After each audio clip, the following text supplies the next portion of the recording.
தமிழக முதல்வர் ஆகிறார் தளபதி விஜய். அதற்காக அவர் போட்ட திட்டங்கள், உழைப்பு ஏராளம். தமிழ் சினிமாவில் உச்சம் தொட்ட நடிகர் விஜய். அவருடைய சினிமா ரசிகர்களால் கொண்டாடப்பட்டது. அவர் அரசியலுக்கு வந்த பிறகு அவர் எங்கு சென்றாலும் கூட்டம் அலைமோதியது. அப்போது இருந்த திமுக அவருக்கு சரியான வகையில் பாதுகாப்பு கிடைக்கவில்லை. அதனால் அவரால் சரியான வெற்றி பயணம், பொதுக்கூட்டம் நடத்த முடியவில்லை.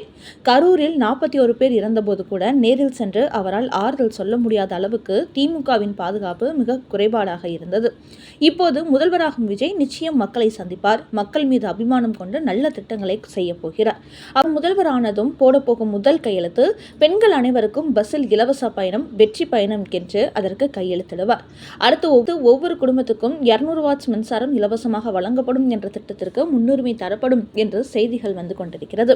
108 தொகுதிகளை வைத்திருக்கும் தளபதி விஜய் அவர்களுக்கு காங்கிரஸ் ஆதரவு கொடுத்திருப்பதால் தற்போது 113 எண்ணிக்கையை தொட்டிருக்கிறது. 2 கம்யூனிஸ்ட் கட்சிகளும் விடுதலை சிறுத்தை தலைவர் தொல் திருமாவளவனின் ஆதரவு கடிதம் இருந்தால் பதவி பிரமாணம் ஏற்க முடியும். கம்யூனிஸ்ட் கட்சிகள் 8ஆம் தேதி தான் நாங்கள் கூட்டம் கூட்டி முடிவு சொல்லப்படும் என்று சொல்லியிருக்கிறார்கள். திருமாவளவன் 7ஆம் தேதி முடிவு சொல்கிறேன் என்று சொல்லிவிட்டு தன்னுடைய ஆலோசனை கூட்டத்தை ரத்து செய்துவிட்டார். இதற்கு பின்னால் திமுக இருக்கிறது என்பது உண்மை. தளபதி விஜய் அவர்களுக்கு காங்கிரஸ் கட்சி ஆதரவு கொடுத்திருப்பதால் பாஜக விஜய்க்கு நெருக்கடி கொடுக்க ஆரம்பித்திருக்கிறது. 1988ஆம் ஆண்டு எம்.ஜி. ராமச்சந்திரன் அவர்கள் மனைவி ஜானகி அவர்கள் முதல்வராக பதவியேற்கும் பொழுது அப்பொழுதிருந்த காங்கிரஸ் கவர்னர் எந்த கண்டிஷனும் போடவில்லை. மைனாரிட்டியாக இருந்த ஜானகி ராமச்சந்திரனை பதவியேற்க சொல்லிவிட்டு 1 மாதம் கழித்து நீங்கள் மெஜாரிட்டியை நிரூபித்தால் போதும் என்று சொன்னார்கள். ஆனால் இன்று விஜய் அவரிடம் 113 சீட்டுகள் இருந்தும் கவர்னர் 118 சீட்டு இருந்தால் மட்டுமே பதவி பிரமாணம் செய்வேன் என்று சொல்லுகிறார். இப்பொழுது பாஜக தன்னுடைய சித்து வேலையை ஆரம்பித்துவிட்டது. இப்பொழுது திமுக, அதிமுக, பாஜக, பாமக, கம்யூனிஸ்ட், விடுதலை சிறுத்தை கட்சிகள் எல்லோரும் ஒன்று சேர்ந்து விட்டார்கள் என்று செய்திகள் வருகிறது. எப்படியாவது விஜயை பதவியேற்க கூடாது என்று சதித்திட்டம் போடுகிறார்கள். இது எல்லாம் உடைத்து விஜய் நிச்சயம் மகுடம் சூட்டுவார்.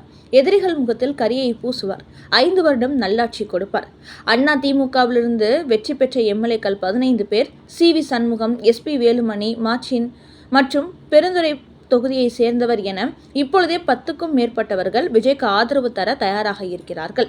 இப்போது இருக்கும் ஒரே வழி அண்ணா திமுகவை உடைத்து ஒரு 15 பேர் ஆதரவு தர வைப்பதுதான் விஜய்க்கு அடுத்த ஒரு மாபெரும் வாய்ப்பாகும். எனவே அந்த செயல் நடக்கும். அறுதி பெரும்பான்மையோடு விஜய் நிச்சயம் மகுடம் சூட்டுவார் என்பது உறுதி. நிச்சயம் தளபதி 5 ஆண்டுகளுக்கு நல்லாட்சி கொடுப்பார். மக்களுக்கு விரும்பும் வகையில், ஏழை எளிய மக்கள் தங்கள் தலைவனை கொண்டாடும் வகையில் அவர் நல்லாட்சி கொடுப்பார். அவரை துரோகம் செய்து கவிழ்க்க நினைக்கும் அத்தனை பேரையும் மண்ணை கவ வைப்பார். தர்மம் வெல்லும். நிச்சயம் விஜய் இந்த அக்னி பரீட்சையில் வெற்றி பெற்று முதல்வர் ஆவார். இதுவே இந்த வியூகம் சேனலில் வெற்றி கருத்து.